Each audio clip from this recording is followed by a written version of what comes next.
Alright gang, welcome to Hansens Speed Shop. This week's little update on the hot rod project is going to be pretty quick because this video should be coming out Friday. So tomorrow, which will be Saturday and Sunday, I'm going to get to work on the car and actually get some more work done. But I just wanted to give a little update of what I've done since the last video. The last video I talked about how we're going to try to reuse the shocks that are on the car, because if you notice, the car is kind of sagging to the driver's side. So on the shackles down here, the passenger side was on the bottom hole and the driver's side was on the middle hole. So I put them both on the same hole, and that didn't really help at all. So then the coilovers that are on here are adjustable. So I cranked that side down like almost all the way to the bottom, and it still didn't really help. But I noticed that the springs are just really weak. So I think, unfortunately, we're gonna have to just go with some new shocks. I mean, we could probably still drive the car if we have to with these on here. But I just kind of worry about like right here, the tire is pretty close to the body. So if we like cornered hard and the body kind of rolls or something, I don't want to rub on the body. So we're gonna, I definitely want to get some new shocks that are a little bit stiffer. It'll kind of hopefully level the back of the car out and raise it up just a hair. But the new like chrome high quality coilovers are gonna be like $400 to $500, so I'm gonna have to just start saving up for that. Another thing is, when I bought the car, the guy told me that this thing had a Ford 8-inch rear end in it, and just from looking at the back view of the rear end, it basically looks kind of like a Ford 8 or 9-inch rear end, but the third member says has a GM stamping on it. So I'm thinking what this rear end is like out of a, say, Tri-5 Chevy, like 55 to 57 Chevy, which would be kind of correct for this era of a hot rod. It does have a posi in it, but if any of you guys are familiar with those early like Tri-5 era kind of Chevy rear ends, if you could give me a little info of maybe like the number that's on there, what exactly the rear end is or what year it would be, any information would be helpful on that.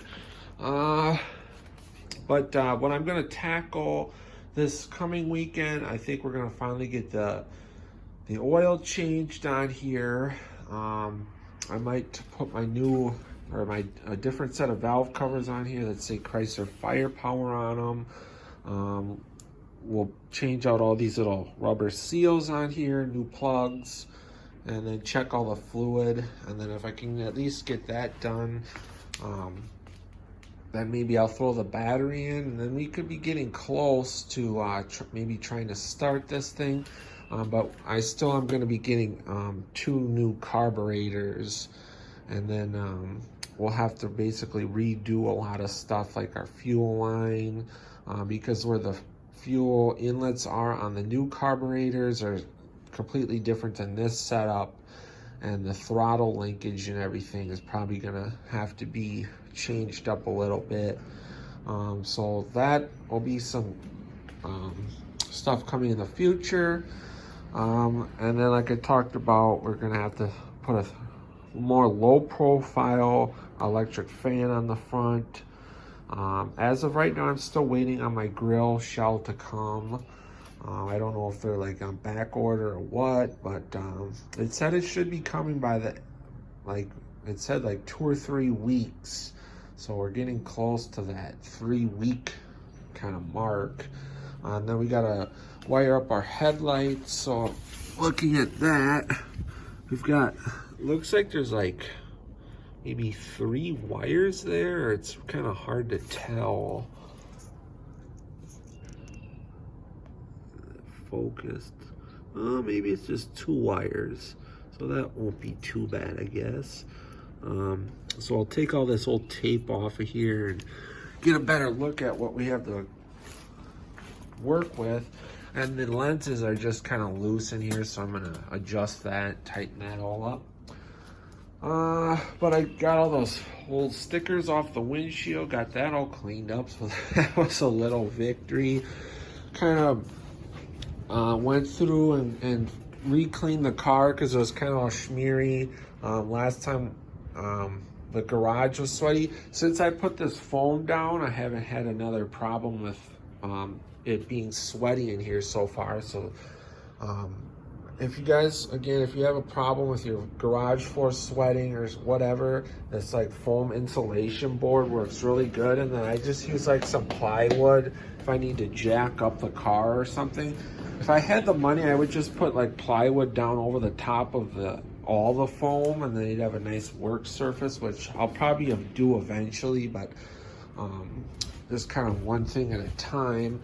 But that worked out really good. And then I went over the whole car with a clay bar and cleaned up all the paint really good. So that came out really good. This thing is gonna look awesome out in the sun. If you can see, it's got a super heavy flake in it, so it should look super cool out in the light of day. I also still need to get some new wheel studs. I've got to replace the wheel studs on the front wheels, just because I could probably run them the way they are, but as you can see, there's not a ton like sticking through the wheel. I mean, that's like about the minimum that you'd want. So just as a safety factor, I'm gonna put a little bit longer ones on. So that's kind of where we're at. Hopefully tomorrow I can make some more real progress, and we'll keep chugging along on our 60s show car here. Hope you guys are digging this. Hit the like button, hit the subscribe button if you haven't already.